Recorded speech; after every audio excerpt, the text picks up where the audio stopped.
para hacer esta charla de hoy. Pero bueno, nos vamos a recuperar. En el día de hoy nos acompaña el arquitecto Jorge Parra con una charla que ha denominado Evaluación de posocupación de la vivienda social. Recordemos que el arquitecto Jorge Parra es egresado de la Universidad Nacional de Colombia, hizo una maestría en Ciencias Aplicadas al Ordenamiento y a la Planificación en la Universidad de McGill en Montreal, con la tesis La autoconstrucción en Colombia, conceptos de la vivienda y modos de habitar. Ha sido docente y profesor universitario en la Universidad Nacional de Colombia, en la Universidad de La Salle, en la Universidad de Panamá y en el Istmo de Panamá. Motivo de sus investigaciones y de su maestría es la charla que nos va a presentar en este momento. Antes de darle la palabra, entonces explicamos, vamos a 45 minutos más o menos de la charla de Jorge y luego un cuarto de hora para hacer las preguntas y aclarar las dudas que tenga. Arquitecto Jorge Parra, bienvenido y tiene la palabra. Gracias. Buenas noches, estimado Marco Cortés, amigo, estimado y viejo amigo y colega de la Universidad Nacional.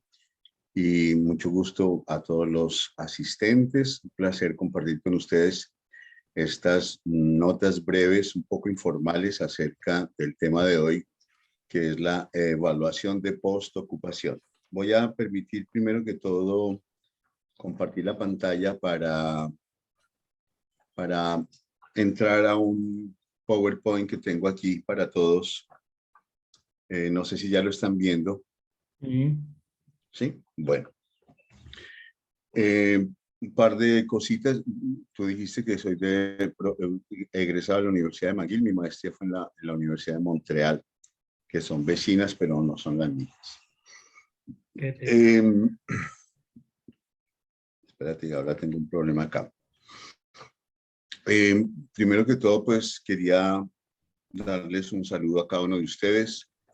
Supongo que entre los asistentes, las asistentes, hay varios colegas de la misma área nuestra en la arquitectura y espero también que hayan en otras áreas que seguramente pueden enriquecer mucho nuestra interacción. Yo pues soy arquitecto de la Nacional, yo salí en el 80 más o menos y pues terminé una maestría en ciencias aplicadas al ordenamiento y la planificación en la Universidad de Montreal en el 90 más o menos. Y he dedicado, digamos, una parte de mi vida muy breve, relativamente breve, a la docencia. No ha sido demasiado, pero sí he tenido algunas experiencias bien interesantes. Y he dedicado una muy buena parte también a la traducción técnica y científica. Yo me quedé aquí en Montreal un poco, pues, por casualidad, pero fue alrededor de la maestría donde empecé a acercarme a este tema. Cuando empecé a trabajar algunos conceptos cercanos alrededor de, digamos, cuestionamientos provenientes de la sociología y de la psicosociología a la arquitectura, a la intervención nuestra, que cuestionaban muchas de nuestras prácticas. Allí empecé y justamente la tesis que hice tiene que ver con un cuestionamiento a los modelos, digamos, de diseño, los modelos conceptuales, frente a los modos de habitar de las familias. Yo quería permitirme una pequeña reflexión acá, y es alrededor de esta diapositiva que nos permite, que nos ofrece una lectura, que nos invita a una lectura Carlos Marx, acerca de que compara un poco la habilidad de las abejas en la construcción de los panales y la habilidad de los arquitectos en la concepción, digamos, en arquitectura. Va a permitirme leerla literalmente. Por la estructura de los alvéolos de cera, la abeja confunde la habilidad de más de un arquitecto, pero aquello que distingue al más malo de los arquitectos de la abeja más experta es que aquel construye el alvéolo primero en su cabeza antes de construirlo en el panal. Es obviamente un reto en el sentido de ponernos muy de presente que está en nuestra capacidad, digamos, de conocimiento, de investigación, etcétera, de de reflexión, el producir finalmente un diseño adecuado, certero, que responda muy bien, digamos, a las necesidades planteadas al comienzo del proyecto. Ahora, hay otra pequeña reflexión que me inspiré de una frase muy bella que habla de el silencio. Entonces, es un anónimo que dice, no digas nada que no sea mejor que el silencio. Es un reto realmente a la inteligencia y a la creatividad para desafiar este pensamiento. Y yo haciendo una extrapolación en nuestro oficio, se me ocurrió colocar algo así como, no construyas nada que no se integre perfectamente al entorno. Aquí vemos en estas fotografías, a mi juicio, un entorno magnífico de ciudad perdida en Colombia, con una intervención de terrazas en piedra, obviamente de origen precolombino, y una pequeña población que se llama Nabusimaque, población indígena colombiana, que no corresponde exactamente pues, a este paisaje, pero está cercana. Hice una simple superposición de estas dos, porque me parece que se integra con una perfección y una sabiduría impresionante la arquitectura indígena con el entorno natural. Y es obviamente una invitación a que seamos extremadamente responsables y extremadamente reflexivos y creativos y en nuestro proceso, digamos, tanto de concepción como de construcción del espacio construido. Bueno, ahora quisiera hacer una pregunta aquí a los asistentes. No sé quién de ustedes, no sé cómo verlos, quién de ustedes ha escuchado hablar de la evaluación de postocupación, que me parece que es un término un poco ajeno a nuestro oficio. No sé si tengan la posibilidad de manifestar levantando la mano los que no hayan escuchado hablar primero, quienes no han escuchado hablar, y no sé si por curiosidad pudiésemos contabilizar esto. ¿Se puede o no se puede? Uno, ¿quién no ha escuchado hablar de la evaluación de postocupación? Solo hay una persona, parece dos. O sea que la mayoría se ha escuchado hablar. Qué bien. Ah, bueno, eso me alienta. Resulta que en muchos casos, hasta donde yo sé, en Colombia no es muy conocido este enfoque. Es un enfoque investigativo que aproxima la ciencia, si se quiere, a la concepción en arquitectura o a nuestro oficio en arquitectura. Por allí me tomé unas breves reflexiones de algunos arquitectos y oficinas de arquitectos y gremios de arquitectos aquí en Canadá y en Estados Unidos que hablan brevemente de la importancia de la evaluación de postocupación.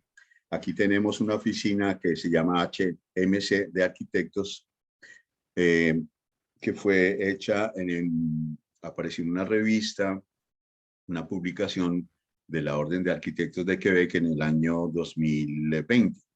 Y preguntan ellos por qué es una traducción, aquí está el texto original en inglés, ¿por qué las evaluaciones de postocupación en arquitectura son absolutamente vitales?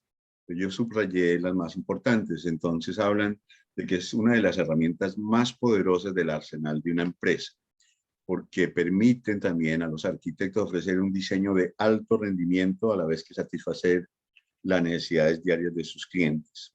También la usan los arquitectos para medir el éxito, para poner a prueba la hipótesis de diseño y compartir nuevas y mejores prácticas para los futuros diseñadores. Y también hablan de que los mejores arquitectos son aquellos que hacen del aprendizaje una prioridad y que constantemente agudizan sus habilidades.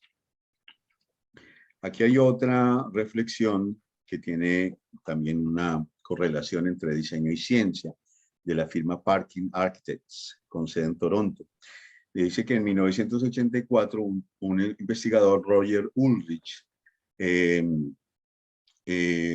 hizo una observación interesante en una investigación en donde encontró que los pacientes que ocupaban una habitación con vista a la vegetación en lugar de una pared de ladrillos pasaban menos tiempo en el hospital después de la cirugía.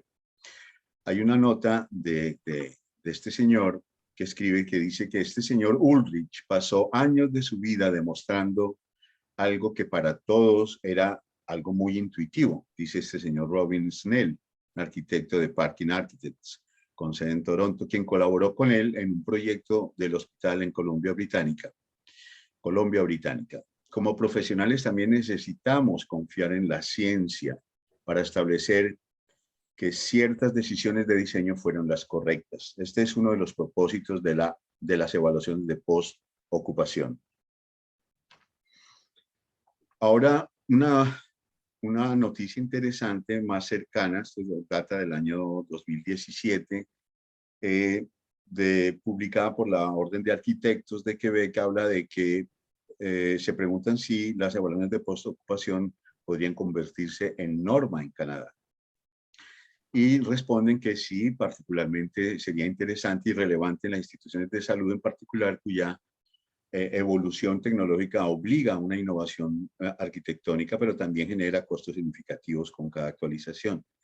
Pero es muy posible, están en ese proceso, que un comité técnico pan-canadiense compuesto por arquitectos, investigadores y representantes gubernamentales, incluido el Ministerio de Salud y Servicios Sociales de Quebec, está examinando formas para estandarizar las evaluaciones de postocupación realizadas en los centros de atención médica. Eventualmente el fruto de ese trabajo podría conducir a un estándar que rija la EP. Ahora, claro, esto está dándose en un contexto particular, pero no excluye obviamente que se pueda aplicar de una manera más amplia en otras áreas de la arquitectura, porque como dicen allí, en la salud, como todos sabemos que es una ciencia, digamos, quizás la punta de lanza de muchas otras ciencias de la actividad humana, hay un gran despliegue, digamos, de conocimiento y de tecnología que también hace muy exigente el trabajo de concepción y de construcción en arquitectura, en la arquitectura que da respuestas al sector de la salud. Bueno, brevemente vamos a pasar, después de este preámbulo, a una breve presentación de la charla. Serían 6 pasos, una introducción, un poquito del concepto, algo sobre el marco teórico, una metodología y un estudio de caso de la renovación urbana en Curundú, en la ciudad de Panamá, y luego un intercambio. Yo creo que esto puede tomarnos una media horita nada más. En cuanto a la evaluación de postocupación, bueno, tenemos 3 palabras clave, ¿no es cierto? Evaluación, por una parte, que es un proceso pues reflexivo, obviamente, que implica una aproximación técnico-científica en un momento dado para aproximar el conocimiento científico al proceso creativo, digamos, de la concepción en arquitectura. ¿Por qué de postevaluación? Brevemente, porque ahora, tengo que dar una aclaración. Este proceso que yo estoy presentando, con toda humildad, es algo que he venido desarrollando, no es una cosa completamente pues desarrollada y ya acuñada en la profesión, sino que está en proceso, digamos, de elaboración, y que pues la idea es que poco a poco se desarrolle, ojalá más pronto que tarde. Entonces, la postocupación, ¿por qué? Porque yo considero que es a través de la experiencia de un usuario en un espacio dado que se puede desarrollar mucho más la comprensión, digamos, de una serie de fenómenos, sobre todo de la interrelación que hay, esa dinámica entre el usuario y el espacio, una dinámica permanente. Y obviamente también hay otra dimensión que es la percepción del usuario. Entonces es una diada muy interesante que vamos a ver un poquito con más detenimiento después. ¿Por qué la vivienda social? Bueno, eso es una decisión obviamente de intencionalidad. ¿Por qué darle prioridad a la vivienda social y de pronto no a otros, como en el caso de estos arquitectos en Toronto que hablan del sector salud? Yo creo que en la vivienda social, particularmente en Colombia, es un sector de una gran vulnerabilidad donde los usuarios muchas veces son sometidos en gran parte a, yo diría, a muchas arbitrariedades, muchos abusos, donde la precariedad del sistema en general nos invita a ser un poco más, diría yo, exigentes con una población que muchas veces desconocemos, que no conocemos casi nada de ellos. Entonces se está trabajando para unos usuarios anónimos y en grandes volúmenes. Y por las experiencias pues que seguramente muchos de ustedes han tenido y que yo también he tenido, yo me he dado cuenta que es un área donde predomina mucho una gran precariedad, ¿no? En las soluciones, aunque obviamente que esto está en evolución. En el caso de la evaluación de postocupación en la vivienda social, se trata, como había dicho, de establecer una correlación muy fuerte entre el espacio y el individuo en una, digamos, aproximación donde se maneja la subjetividad, y también en el espacio y el grupo, el grupo social, el grupo cultural, el grupo étnico, etcétera, al cual se da una respuesta, donde manejaríamos una especie de intersubjetividad, en el sentido en que entre la subjetividad y la intersubjetividad se puede hacer moldear, si se quiere, una visión colectiva de las problemáticas que se anuncian a través de esos procesos investigativos. Ahora, aquí hay una aproximación a una definición que yo avanzo, cómo la propongo. Es decir, la evaluación de postocupación sería un proceso de investigación tecnocientífico centrado en el análisis de las experiencias de habitar y las percepciones acerca de estas por parte de los usuarios en proyectos de vivienda social, a fin de incorporar los conocimientos adquiridos en nuevos procesos de concepción de vivienda. Entonces, allí es donde está, digamos, el núcleo del interés. Según la frecuencia, pues obviamente, supongo que muchos de ustedes lo habrán vivido de alguna manera, así sea intuitivamente. Uno, como en muchos otros procesos, aquí se propone que esto se haga en diferentes frecuencias. Uno recién, digamos, entra en contacto con un espacio, con un lugar, de pronto no tiene suficiente, quizás, distancia para emitir juicios más claros porque no tiene la experiencia. Entonces, con el tiempo esa experiencia se transforma y el cuestionamiento que uno puede ofrecer, digamos, a la dinámica usuario-espacio puede cambiar. Entonces, digamos que aquí se habla de una frecuencia variable. Pues, por ejemplo, estos parking arquitectos proponen los primeros 6 meses o después de los primeros 6 meses, quizás un año o más después, una nueva evaluación. Eso estaría sujeto, obviamente, a otros criterios, pero básicamente lo importante es tener muy en cuenta la noción de la frecuencia, porque eso puede cambiar mucho. Estamos sujetos, nuestra experiencia cambia, nuestra percepción de la experiencia cambia y con ello, obviamente, las respuestas cambiarían. Entonces, es importante tomar, al menos es como tomar fotografías en distintos momentos de la experiencia. En ese proceso de evaluación, según Parking Architects, ellos hablan de varios tipos o varios aspectos más bien que podrían ser evaluados en un proceso de evaluación de postocupación. Ahí se mencionan algunos de ellos, entre otros, pues el uso de energía del agua, generación de residuos, por ejemplo, la temperatura, la humedad, condiciones ambientales, la cuestión acústica, los niveles de iluminación artificial, natural, la estética general, incluyendo obviamente todo lo que es el color, Hay uno que yo subrayo en particular, que es la satisfacción del usuario, porque para mí es como un poco el centro de mis intereses como evaluación, como en el contexto de la evaluación de postocupación en la vivienda social. También hablan de otros, orientación, señalización, flujos de trabajo, bueno, muchos más. Entonces, digamos que en el fondo uno puede establecer una evaluación de postocupación eh, según sus propios criterios, ¿no es cierto? Digamos, en un momento dado se puede establecer, vamos a hacer una evaluación de postocupación que esté centrada en tales aspectos, solamente en tales aspectos. Por ejemplo, aquí en Montreal hice una vez una evaluación muy interesante alrededor de el confort térmico, que aquí obviamente es extremadamente importante en la construcción.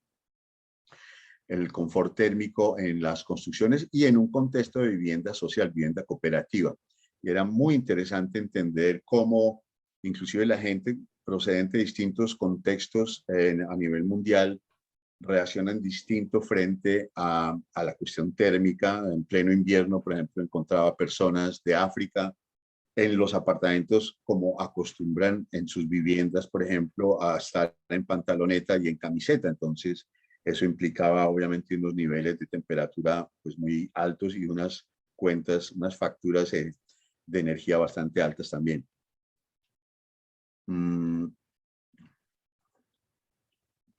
Bueno, ya habíamos hablado de por qué la vivienda de interés social. Básicamente se trata de un asunto de interés, de correlacionar el conocimiento y la responsabilidad social hacia un sector que yo considero particularmente vulnerable. Aquí entrando un poquito en el concepto para entender la parte un poco más teórica, hice este gráfico que es pues, muy sencillo, un gráfico que pretende ser abierto, un sistema abierto de conocimiento donde uno documenta un proceso, lo analiza, lo comprende, lo sistematiza y luego entra a alimentar, digamos, un proceso de concepción en arquitectura. Entonces, y se puede obviamente repetir de manera cíclica. Ahora, ¿qué está aquí en el centro? En el centro de ese proceso de conocimiento, pues están las experiencias de habitar y la percepción de los usuarios, que como dije hace un momento, están en una dinámica permanente también de transformación, de cambio. Con el tiempo, con la misma interacción con el espacio, esas dos se van modificando. Entonces tenemos finalmente un sistema de conocimiento alrededor de este objeto de conocimiento y todo está en una especie de movimiento continuo. De allí la idea de que se tomen como que fotografías en distintos momentos de esa situación. A nivel del marco teórico, esto viene un poquito de unas lecturas alrededor en mi maestría que tuvieron un impacto importante. Esto viene de Jean-Louis Lemoine, un teórico francés que escribió un volumen muy importante que se llama La teoría del sistema general, la teoría de la modelización. Pero estamos hablando de conocimiento, no modelización en la arquitectura. Esto fue escrito en el 77. Él propone un modelo que yo utilicé, lo adapté un poco para aplicarlo en el proceso mismo nuestro conceptual.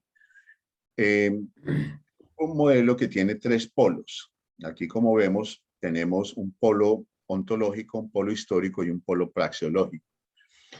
De una manera bien concreta, lo ontológico hace una referencia a lo formal, las consideraciones formales que en general predominan mucho en los procesos de concepción en arquitectura, que son, a mi juicio, que tienden a ser, no es que son, sino tienden a ser reduccionistas. Hay una comprensión quizás muy limitada o limitada, digamos,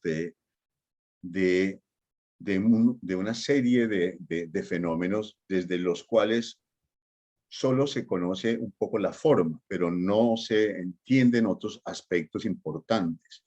Entonces, a ese proceso a ese proceso de conocimiento meramente ontológico se agrega uno praxeológico, una dimensión praxeológica que podría equipararse a las experiencias de habitar de los usuarios en un espacio dado. Y esas experiencias se pueden ver en la historia, dentro de un concepto que nos ofrece la sociología de la vivienda, que es el cursus de hábitat. O sea, todos tenemos una historia personal, también tenemos una historia de hábitat. Hemos vivido en una serie de procesos de hábitat y esos procesos obviamente son dinámicos, no son estáticos, y tenemos una historia personal como también tenemos una historia de hábitat. Entonces, al mirar esto en su conjunto, digamos que lograríamos una modelización mucho más enriquecedora para justamente alimentar un proceso de concepción en arquitectura, que está aquí en el centro. Esos tres polos del conocimiento nos llegan aquí al centro a alimentar el proceso de conocimiento y que lo comparo con la concepción en arquitectura. Ahora, este mismo proceso que acabamos de presentar está insertado, enmarcado en dos grandes elementos de intencionalidad. Por una parte está lo epistemológico, o sea, la idea de empujar más allá las fronteras del conocimiento, ¿no es cierto? Que nos sirven en arquitectura o en cualquier otro campo del conocimiento. Y también empujar las fronteras deontológicas, nuestra responsabilidad social como urbanistas, arquitectos, etcétera, que intervenimos en el espacio creado y que, digamos, respondemos a las necesidades de individuos y comunidades. Básicamente, en este gráfico se condensa un poco toda esta dinámica y obviamente que esto pretende mostrar un poco el dinamismo de eso, que no es una cosa estática, sino que está en permanente transformación. Ahora, en cuanto a la metodología, esto es, digamos, algo relativamente sencillo y también está como en un proceso de revisión. Yo diría que, voy a hacerla un poco más pequeña que no se ve al frente. ¿Qué pasó?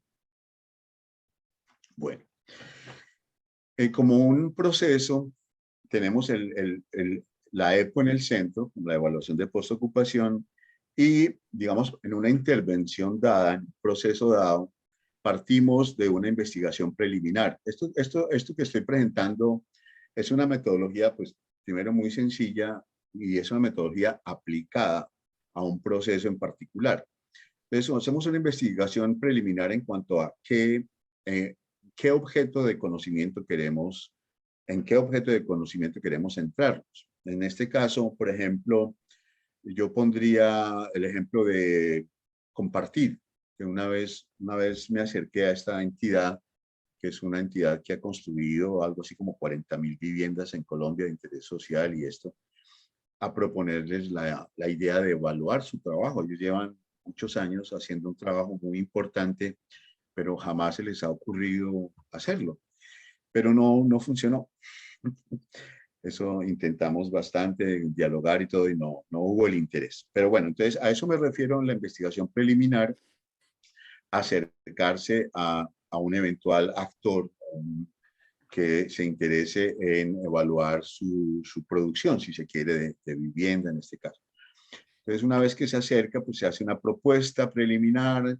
De esa propuesta se llega eventualmente pues a establecer ya un contacto concreto con una formalización eventual digamos, de un proceso investigativo, y se podría pasar a diseñar un par de herramientas que yo considero importantes, que es una guía de entrevista para grupo focal y otra guía de entrevista familiar. Después, ahorita se las muestro rápidamente. Son muy importantes en el sentido en que en un proceso bien concreto, por ejemplo, en una comunidad, y ya lo hemos hecho en varias ocasiones, por lo menos 3 o 4, todos en contextos académicos, nunca se ha hecho en un contexto, digamos, profesional externo a la academia. Lo hice 2 veces en la Universidad de Pamplona, una vez en la Universidad de Istmus en Panamá, y la primera vez lo hice en un contexto académico cuando estaba haciendo la maestría en varios proyectos de autoconstrucción en Colombia, como en 4. En todo caso, estas entrevistas son claves para lo que habíamos hablado en un momento. La entrevista de grupo focal se dirige a un grupo de la comunidad que ayuda a obtener una modelización de las problemáticas de forma colectiva, que luego tratan de ser validadas en las entrevistas familiares, con sus particularidades, para tener una visión de conjunto. Y cada una de ellas obviamente se dirige a un número X de personas que se pueden definir de forma variable y que tienen que ver con la población con la cual estamos trabajando. Y si son demasiados habitantes, habrá que subir la muestra, obviamente, de la, del grupo focal y el grupo familiar. Ahora, luego vendría pues una preparación de la intervención concreta, como se indica acá, la intervención ya en el terreno como tal, que pueden ser un trabajo de varios días, inclusive de pronto varias semanas, no necesariamente muy largo. Una entrevista de grupo focal para un proyecto, digamos, de, no sé, de 100 viviendas podrían ser 6 personas, ¿no?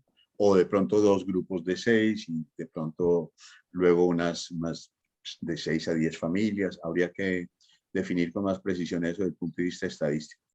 Luego de la intervención ya se puede pasar a hacer un análisis de los resultados y elaborar un informe final que finalmente se somete a una socialización para su validación. Eso sería un proceso que, claro que como toda esta presentación, todo esto es perfectible, está en proceso de concepción. Ahora, quisiera presentarles lo más brevemente posible un caso particular que es en lo que yo he estado un poquito más elaborado. Esto fue un trabajo hecho con estudiantes de la Universidad Istmus en Panamá en el año 2014. Ya tiene sus 8 añitos de antigüedad del trabajo, pero fue interesante y fue una oportunidad, digamos, de intervención que académicamente la encontré muy enriquecedora. Este es un proyecto que es un proyecto de renovación urbana de Curundú, en plena ciudad capital, Panamá, en el centro, un área extremadamente deprimida, un área donde había alrededor de 5.000 habitantes, 5.000 personas, y donde el Ministerio pues el Gobierno Nacional y el Ministerio de Vivienda hicieron una intervención que buscaba, como dice aquí en rojo, realizar una intervención integral a nivel de hábitat, a nivel social, ambiental, económico, etcétera. Una intervención fuerte en un medio extremadamente vulnerable, extremadamente violento, extremadamente precario, digamos, desde todo punto de vista. Aquí abajo subrayo una nota muy interesante de un periódico que encontré por esos días del año 2010, donde decía que a pesar de que el plan de renovación urbana de Curundú está próximo a iniciarse, el representante del corregimiento, Zenén Mosquera, denunció que las autoridades no le han explicado a la comunidad las condiciones de la obra. Es muy diciente esta situación, se me hace obviamente lamentable, porque eso sucede mucho. O sea, es para decir que hay muy poco acercamiento en el fondo, en este caso y en muchos también, entre digamos, los actores que intervienen a nivel, por ejemplo, de la concepción, a nivel administrativo, etcétera, con la comunidad misma. Es increíble que van a empezar y todavía no han tenido condiciones, no han explicado a la comunidad cómo va a desarrollarse esa obra. Bueno, esto es un poquito, un par de fotos generales de ese proyecto, de lo que resultó. Es unas edificaciones, pues digamos, muy modulares, muy repetitivas. Arriba, pues ahí ven la implantación general en forma como circular y abajo algunos edificios. Yo creo que se parecen un poquito a algo así como Pablo VI en Bogotá, no sé. En todo caso, la obra fue promocionada en su momento como una obra modelo, salud, que impulsaría un cambio integral en el estilo de vida de los 5.000 residentes de uno de los barrios más marginados, insalubres e inseguros del país, dice el periódico. Ahora, inmediatamente, dice, hoy, 3 años después de haber sido entregados los 1.008 apartamentos, los residentes reclaman fallas en la construcción, como, bueno, algunos aspectos, sobre todo técnicos, filtración de agua, desbordamiento de aguas y cortocircuito en el sistema eléctrico. Estos son, obviamente, cosas muy generales de los problemas que se van presentando en el proyecto. En este caso de Kurundú, fue una intervención interinstitucional en donde intervinieron más o menos 15 entidades del gobierno, y fue un proyecto curiosamente elaborado por esta famosa firma que ha hecho estragos en América Latina, Odebrecht, y fue la firma que se ganó la licitación. No solamente se incluía en ella la construcción, sino también obviamente la ejecución de un plan integral que buscaba cambiar de manera radical la infraestructura del barrio, así como promover una cultura de integración y responsabilidad social entre sus habitantes. Aquí tenemos un par de fotos del estado inicial de esta comunidad, digamos, de las construcciones de esta comunidad. Podemos ver obviamente un alto grado, digamos, de precariedad en las condiciones de habitabilidad, etcétera. Sin embargo, acá ellos comentan en el mismo artículo que no hay duda que los residentes de Kurundú viven mejor ahora que antes, lo que se puede comprobar no solo con el aspecto físico del barrio, sino en los índices de violencia que han disminuido en 80%.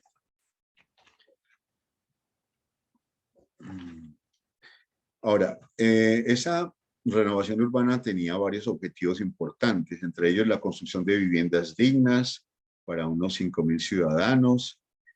Hablaban de mejorar las condiciones ambientales y sanitarias de la zona, también de mejorar las condiciones socioeconómicas de sus habitantes, también, digamos, buscaban una transformación de las relaciones sociales, buscaban promover una cultura de paz en la comunidad, que es una comunidad extremadamente violenta, donde vivía pues gente en unas situaciones, digamos, de mucha pobreza, gente que vivía de robar, del tráfico de drogas, etcétera, etcétera.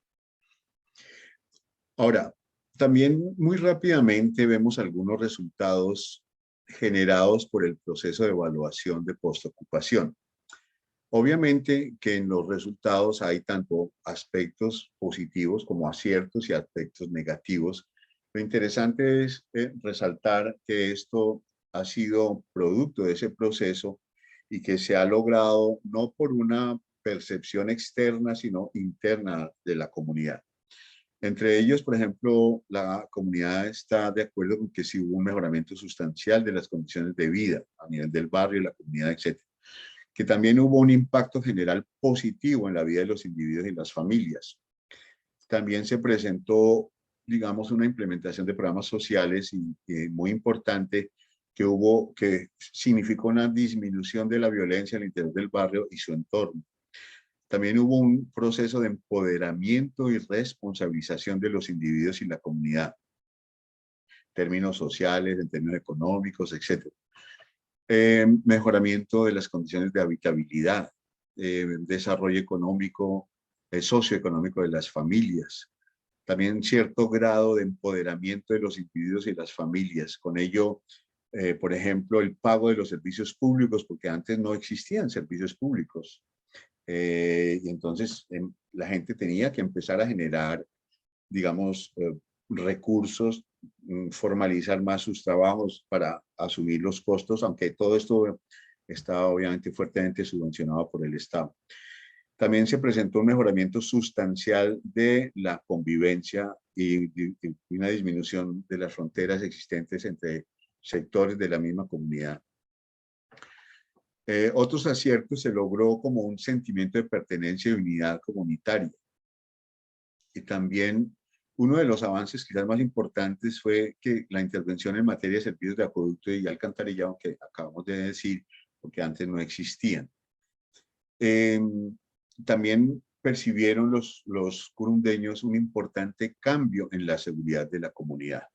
Bueno, ahí se los leo rápidamente para pasar un poco a los desaciertos notados.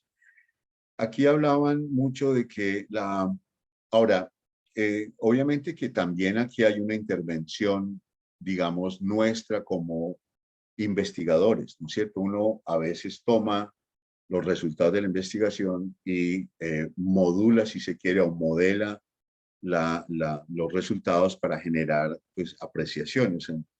Entre otros, digamos que esa formalización particular del hábitat, que fue extremadamente contrastante lo uno y lo otro, eh, digamos que generó un impacto muy importante en la cultura espacial de la comunidad.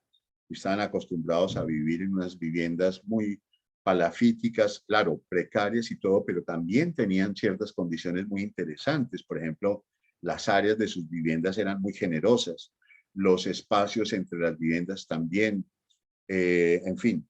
Ahora, por la, por el tratamiento que se le dio a la forma, digamos, de la propuesta y la densificación en 4 pisos, se presentaron importantes cambios que afectaron mucho a la gente. Ahora vemos algunos ejemplos.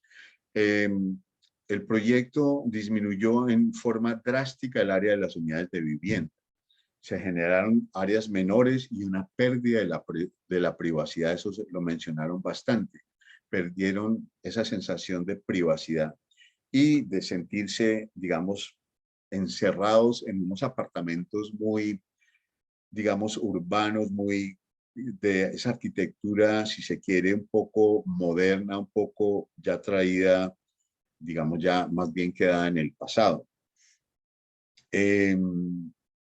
Una de las cosas que también anotaron fue que provocó una importante pérdida de la privacidad de las familias. Otro de los desaciertos, por ejemplo, importantes que nunca lo pensaron, fue que el hecho de pasar de una vivienda horizontal de tipo palafítico, construcciones en madera, etcétera, a unos edificios en ladrillo, en concreto, etcétera, de 4 pisos, generó una serie de problemas. Por ejemplo, la accesibilidad vertical. Pues es elemental, pero no lo pensaron. Inclusive, por ahí hablan pues, de que era muy difícil para las familias de pronto donde habían personas con problemas de discapacidad o física o por la edad, era muy difícil acceder a sus apartamentos. Hay un señor, recuerdo muy bien, que habló de que debía cargar a cuestas a su madre 4 pisos para poder llegar a su apartamento. Tampoco, por ejemplo, se les ocurrió en los procesos de adjudicación de las viviendas, que fue arbitrario, no se les ocurrió de pronto encontrar una fórmula, ¿sí?, que permitiera que las personas más de mayor edad y con problemas de discapacidad física, etcétera, pudiesen habitar los pisos bajos y que la gente más saludable de pronto habitara los pisos más altos. Uno de los elementos más cuestionables a nivel de la concepción de la vivienda, y eso fue una conclusión general, fue que se dio un modelo único de vivienda, un modelo único de vivienda para, digamos, los 1.008 apartamentos, las 1.008 unidades de vivienda, y que obviamente se detectó una gran variedad, digamos, de formas de habitar de las familias, ¿sí? En cuanto al tamaño de la familia, las edades, los ciclos de vida, etcétera, etcétera. Entonces, eso fue una de las evidencias mayores que además es una constatación que se hace fácilmente en muchos otros proyectos o en varios proyectos en los que he tenido la oportunidad de mirar esto. Bueno, si les parece, podríamos de pronto hacer un pequeño intercambio de ideas ahorita en esta parte, pero no sé cómo es que nos podemos ver allá.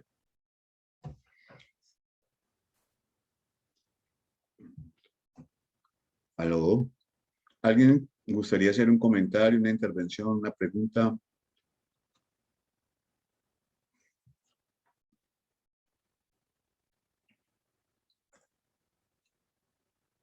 ¿No? Y Jorge, si esto es tan obvio y tan evidente, ¿por qué no lo hacemos? Buena pregunta. Pues es algo que yo no sé realmente cómo responder. Yo creo que nosotros estamos de pronto funcionando en un medio donde siempre estamos un poquito como apagando incendios. No sé, no hay formas de planificación de más largo plazo. Esta reflexión yo llevo haciéndola hace 30 años y no he tenido la primera oportunidad de hacerla, digamos, en un terreno profesional. Siempre he sido académico y pues no sé, aunque parece interesante, pues no logra tener quizás un gran impacto social. No se conoce mucho, no sé, en la misma academia, no sé, que es el primer lugar donde ese tipo de cosas se deberían, digamos, impulsar, que pues es un asunto de conocimiento, pues no se hace. Y yo tuve un poco, eso fue un poco también casual, ¿no? Como tantas cosas que uno, como arquitecto, yo siempre pensé mucho que trabajamos de una manera muy formal. Y como hice una maestría en ciencias, para mí fue un reto enorme salirme del mundo de la concepción en arquitectura, que son procesos de síntesis y procesos muy formales, como decía en un punto, a otros procesos mucho más analíticos, ¿no? De corte científico, o sea, procesos de análisis organizados, etcétera, y de permitir que otras disciplinas nos cuestionen la nuestra y enriquecerla con la interacción con otras disciplinas. La sociología y la psicología han contribuido mucho en todos estos procesos de cuestionamiento de nuestra práctica. Entonces, sí, y es algo que está por desarrollarse, yo diría que es relativamente novedoso, eso no debe tener más de unos 30, 40 años, ¿no? Esos cuestionamientos. Pero sí, sería muy interesante poderlo impulsar de forma, primero académica, yo diría, y que a través de la academia, por ejemplo, se logre interesar. Es que la gente si no sabe que existe, pues no lo va a hacer. Además, eso cuesta, ¿no? Digamos, yo hago algo, hago una intervención arquitectónica, hago un proyecto inmenso, pero pues a duras penas ahí para acabar el proyecto y mucho menos para después regresar a ver yo qué fue, cómo los usuarios vivieron o están viviendo ese proyecto, ¿me entiendes? Eso implica, pues primero, dinero, por supuesto, pero conocimiento antes que todo y también un sentido de la responsabilidad, yo diría. Eh, y eso está en proceso de gestación, digamos, de desarrollo. Es una invitación de pronto a que la misma maestría de la vivienda de pronto integre una, un taller seminario en este sentido, que se vaya acumulando un conocimiento, se vaya desarrollando y de pronto, como yo lo he intentado, pero sin mayor éxito, ofrecerlo al sector, pues, por ejemplo, empresarial, a grandes organizaciones que han construido miles de cosas y que nunca han regresado a mirar ello, etcétera, etcétera, ¿no? Y obviamente integrar eso mismo en la academia, pero también a nivel profesional. Como vimos al comienzo, estas firmas de aquí de Toronto, pues hablaban muy positivamente, muy favorablemente de la importancia de esos procesos, ¿no? Mm. Jorge, conociendo de manera muy universal y general que Canadá son democráticamente más avanzados que nosotros, ¿estos procesos se han llevado en la vivienda? Pues, a ver, yo sinceramente no te puedo responder con precisión porque no he tenido esa oportunidad, pero lo que sí te puedo decir es que en general aquí hay una buena conciencia en general con el asunto de la responsabilidad profesional. Eh, en general, por ejemplo, como viste en una de las primeras diapositivas, hablaba una compañía de arquitectos de Toronto que lo está haciendo, solo que ellos están trabajando sobre todo en el sector de la salud, que es mucho más, diría yo, refinado y exigente desde el punto de vista técnico y científico. La arquitectura, ustedes saben, la arquitectura que responde al sector de la salud es una arquitectura muy técnica, científica, muy exigente. Y allí están trabajando en ello.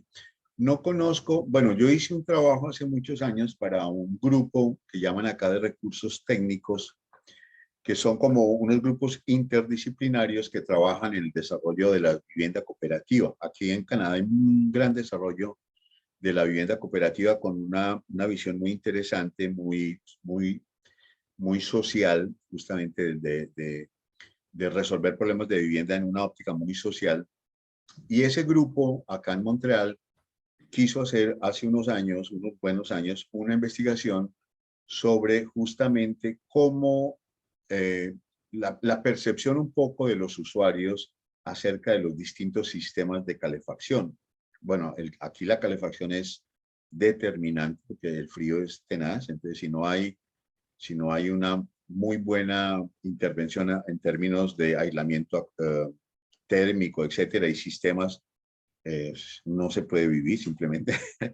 Entonces, fíjate que ahí fue una cosa muy técnica. Entonces, yo hice una evaluación sociotécnica tratando de indagar en la gente su percepción de los sistemas de calefacción con fines de ayudar a tomar una decisión de cuál sería el mejor sistema. Pero no han surgido nuevas posibilidades en mi caso. Y no estoy muy al tanto porque, como tú sabes, yo no he estado integrado aquí al sector académico, sino pues muy ocasionalmente, muy puntualmente. Pero supongo que está en proceso de desarrollo, sí. Bueno, Jorge, otra pregunta, ya mientras que nuestros contertulios participan. Bueno, ¿y no será que también a la normatividad hay que hacerle preguntas y a quienes toman estas decisiones? Claro, ¿Por qué?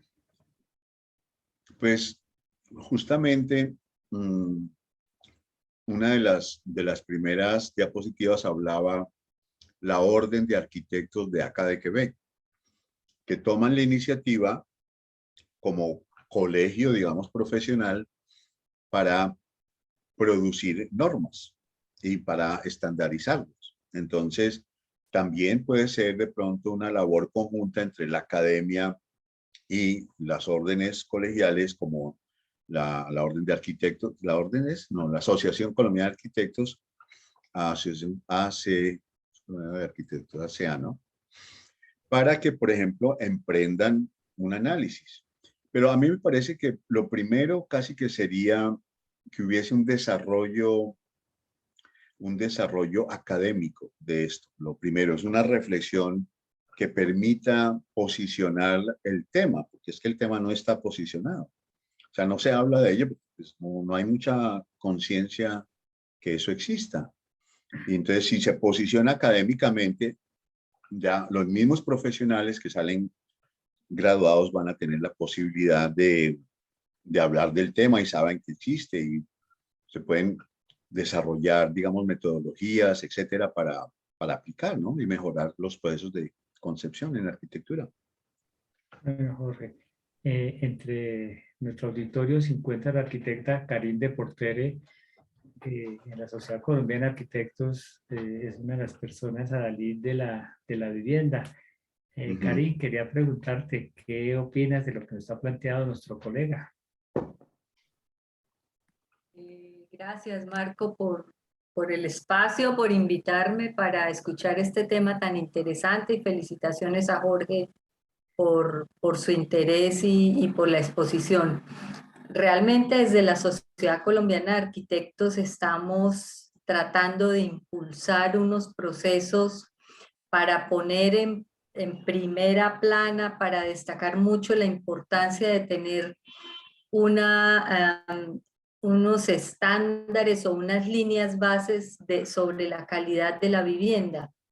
Y en esa medida, estos procesos de evaluación posterior o posocupación, como tú la llamas, son fundamentales y creo que es una idea excelente que tendremos que estar pues conversando con ustedes, con Marco y con Jorge para ver cómo podemos participar o invitarlos a participar en ese proceso. Estamos tratando incluso de hacer un proceso que hemos llamado la Mesa Nacional por la Calidad de la Vivienda, es decir, analizar qué ha pasado con esos proyectos subsidiados de vivienda social o aquellos que han sido subsidiados al 100%, qué ha pasado con esos ocupantes, todas las variables que tú estabas presentando, tenerlas en cuenta para poder realmente decirle al gobierno, decirle a los constructores, mire, esto está pasando.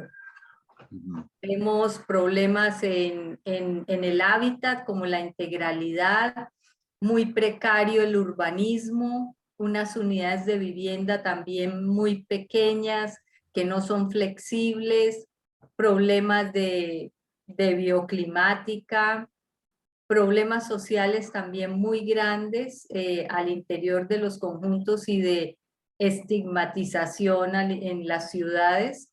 Y de manera que yo estoy encantada con todos estos temas y creo que es una oportunidad importante para seguir conversando sobre ello y sobre todo para que dentro del gremio de arquitectos tengamos conciencia de la necesidad de evolucionar, y la manera de evolucionar es analizar qué está pasando con esos diseños que hacemos, con esos conjuntos de vivienda social que se plantean. Gracias. Gracias, Karin. Muy amable. Qué buena coincidencia. Sí. Bueno, ¿y qué opinas de lo que acaba de plantear la arquitecta Karin, Jorge? Por supuesto que me parece súper importante que hayan esas iniciativas. Y claro, para mi forma de ver, lo primero es evaluar lo que hemos hecho.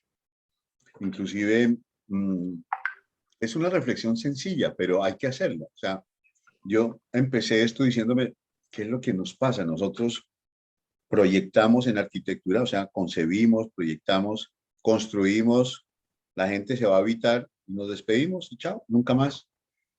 ¿Dónde está nuestra responsabilidad social? ¿Dónde está nuestro interés por conocer? Es así de sencillo. Conocer qué pasó con lo que hicimos. Esa es la pregunta elemental. De ahí sale todo esto. ¿Cómo vive la gente? ¿Está contenta? ¿Está satisfecha? ¿Dónde están los problemas? ¿Cómo a partir de ello podemos mejorar nuestra propia práctica, nuestra capacidad, digamos, de conocimiento para integrarla en nuevos procesos de diseño y no cometer los mismos errores? O sea, si no reflexionamos, pues eso no va a cambiar tan fácilmente. Y fíjate una cosa, a mí siempre me molestó mucho cuando estudié, inclusive desde arquitectura, el formalismo tan excesivo que se nos impone. O sea, nosotros concebimos a partir de la forma. Pues somos muy formalistas y olvidamos esos otros polos. Por ejemplo, ¿de dónde viene la gente? ¿Cuál es su recorrido en el hábitat? ¿Cuáles han sido sus experiencias de habitar? Para entender y enriquecer las propuestas. Y la arquitectura moderna obviamente tiene una gran responsabilidad en eso, porque la arquitectura moderna, como todos sabemos, hizo tabla rasa prácticamente y hizo una ruptura histórica con pues, todos los procesos que venían antes, históricos, etcétera, inclusive en la vivienda, las viviendas tradicionales, ¿no? Las viviendas tradicionales que pues también son una forma de inspiración, y no digo que sean perfectas, pero hay una cultura también detrás de eso. Entonces es como que los modelos fueron extremadamente impositivos desde la arquitectura moderna. Y bueno, hemos seguido trabajando en ello. Obviamente que hay ejemplos muy loables y muy creativos, etcétera, por supuesto, pero en ningún caso, por genio que sea el arquitecto, así sea el mejor de los arquitectos, como la primera diapositiva a partir de esta reflexión de Marx con las abejas, nadie debería escapar a esa reflexión. O sea, entre más inteligente uno, si se quiere inteligente, pues más reflexivo es que yo me regreso a analizar qué pasó con lo que yo hice. Así de sencillo. Entonces sí, yo diría que es un proceso sine qua non para seguir después otros pasos, ¿no? Si no sabemos qué hemos dejado con nuestro patrimonio construido en los últimos años, tenemos una buena imagen de todo esto, es difícil también que avancemos de pronto a otros niveles, ¿no? Entonces ese proceso evaluativo, claro, y se puede hacer a grandes pasos, digamos, adoptar un programa de evaluación de una cantidad de proyectos X, de proyectos significativos en nuestro espacio urbano en Colombia, en distintas, hacer como un muestreo y a partir de un muestreo significativo hacer evaluaciones, varias evaluaciones que nos permitan extraer todas estas informaciones y a partir de eso sí tener unos resultados suficientemente, digamos, concluyentes como para pasar a otras etapas, digamos, más normativas, ¿no? Que la norma obviamente tiene que estar bien informada. Si la norma no está bien informada, pues volvemos a lo mismo, porque con base en qué establecemos la norma, ¿ves? Algo Listo, así se me profesor. ocurre. La profesora Patricia, ¿nos puede ampliar el planteamiento de Richard Neutro, por favor?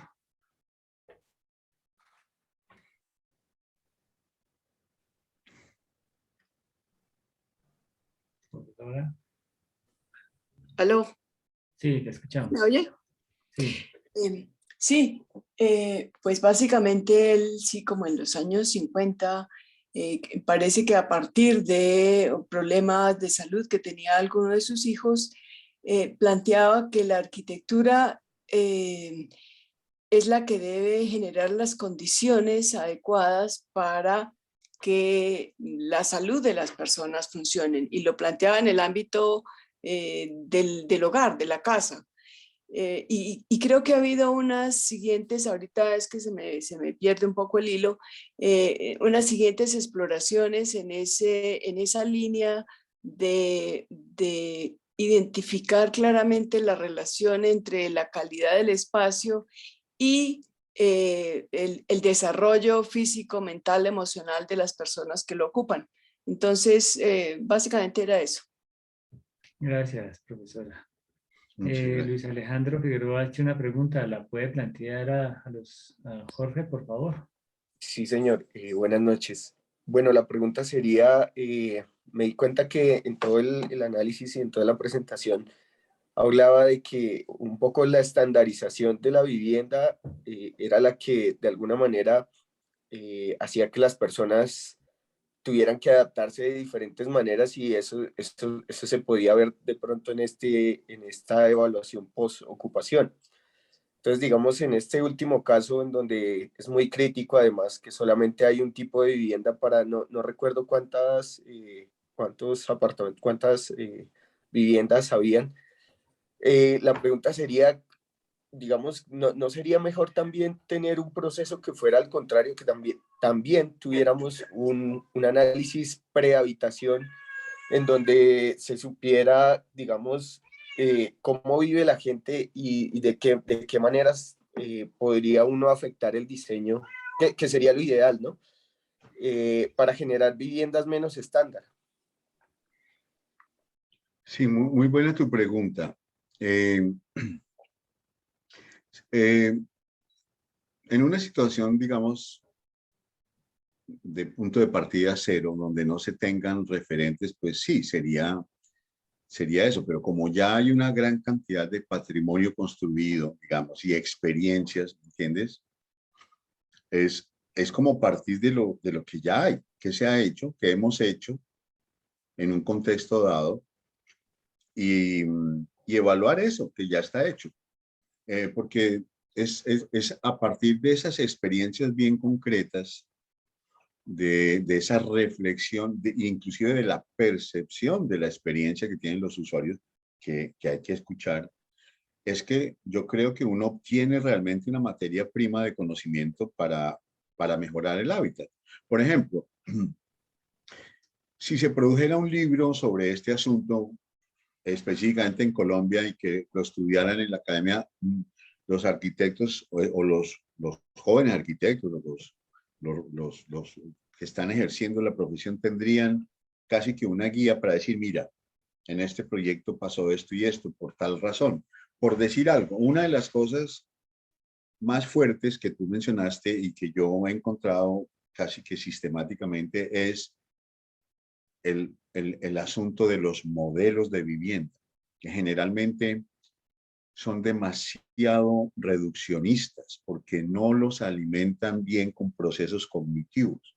Entonces se parte de cosas que ya están allí, que se han repetido y que se repiten. Entonces, ¿me entiendes? Hay un modelo formal que predomina y que se impone y no se hace esa evaluación necesaria para ver en dónde hay aciertos, en dónde hay desaciertos, dónde está fallando. Y es parte simplemente de esta idea, de este proceso evaluativo. Yo creería que pues, hay que partir de lo que hay en vez de partir de lo que no hay. ¿Ves? Que supongo que es más enriquecedor. Y obviamente porque ya también nosotros tenemos experiencias proyectuales, todos los que seamos aquí arquitectos y que hayamos ejercido, los que hayan ejercido, tienen esa posibilidad de reflexionar también sobre lo que ya hicieron. Bueno, yo hice esto, pero ¿qué pasó con eso?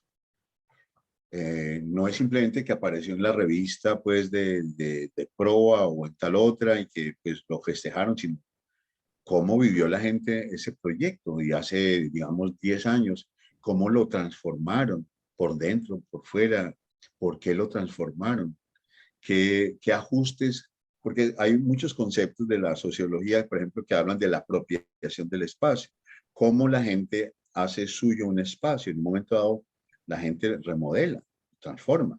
¿Por qué lo transforma? O sea, éramos 5, ahora somos 2 nomás, entonces tumbamos ahí 3 muros y ya no son 3 o 4 habitaciones, sino son 2. Y cosas así. También hay una evolución, porque hay cursos de hábitat, porque hay unos, digamos, procesos en la vida, ¿sí? Los ciclos de vida que hacen que las cosas deben cambiar. Ahora, la gente a veces cambian tanto sus condiciones de vida que de pronto es más fácil cambiar de lugar de vivienda que cambiar la misma vivienda. Ahorita estuve en Colombia 4 meses, es una anécdota, pero interesante. En el edificio donde vive mi mamá, en un conjunto en el barrio Polo Club, que es un barrio patrimonial, hicieron 3 edificios, Colpatria, hace 45 años. Tienen 5 pisos. No tienen ascensores. Y me refiero solo a ese caso. No se imaginan la cantidad de problemas que han causado por no tener ascensores. Es costosísimo construirlos hoy y no están pensados para que quepan los ascensores. Hay mucha gente de edad, mi mamá por ejemplo tiene 89 años, todavía puede subir hasta el 3er piso. Hay gente que ya no puede subir y bajar. Hay gente que le ha tocado irse de ahí porque no puede, porque no tiene cómo. Le ha tocado vender, en fin. Hay un señor que trabajó ahí 40 años que se acaba de ir.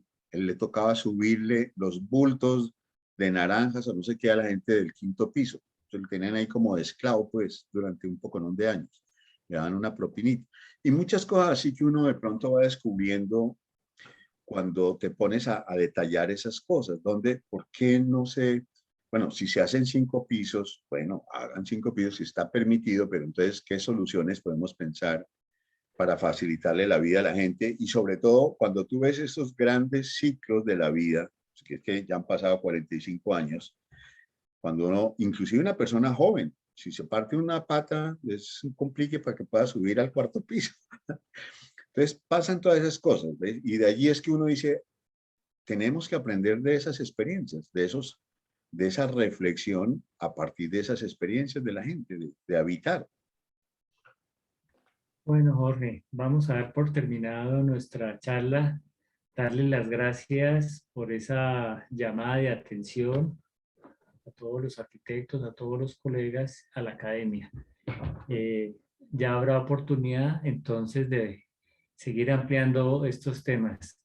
Muchísimas gracias a Jorge, a todos los conferencistas y ya habrá otra oportunidad para volvernos a encontrar para seguir reflexionando y ojalá incidiendo de manera positiva con las consecuencias que ojalá puedan traer estas reflexiones. De nuestra parte, la maestría les da las gracias por haber aceptado a venir a nuestra charla. De mi parte, muy buenas noches. Muchas gracias. Muchas gracias a ti también y a todos por su participación, su asistencia y por esta oportunidad de ventilar estas ideas con ustedes. Bueno.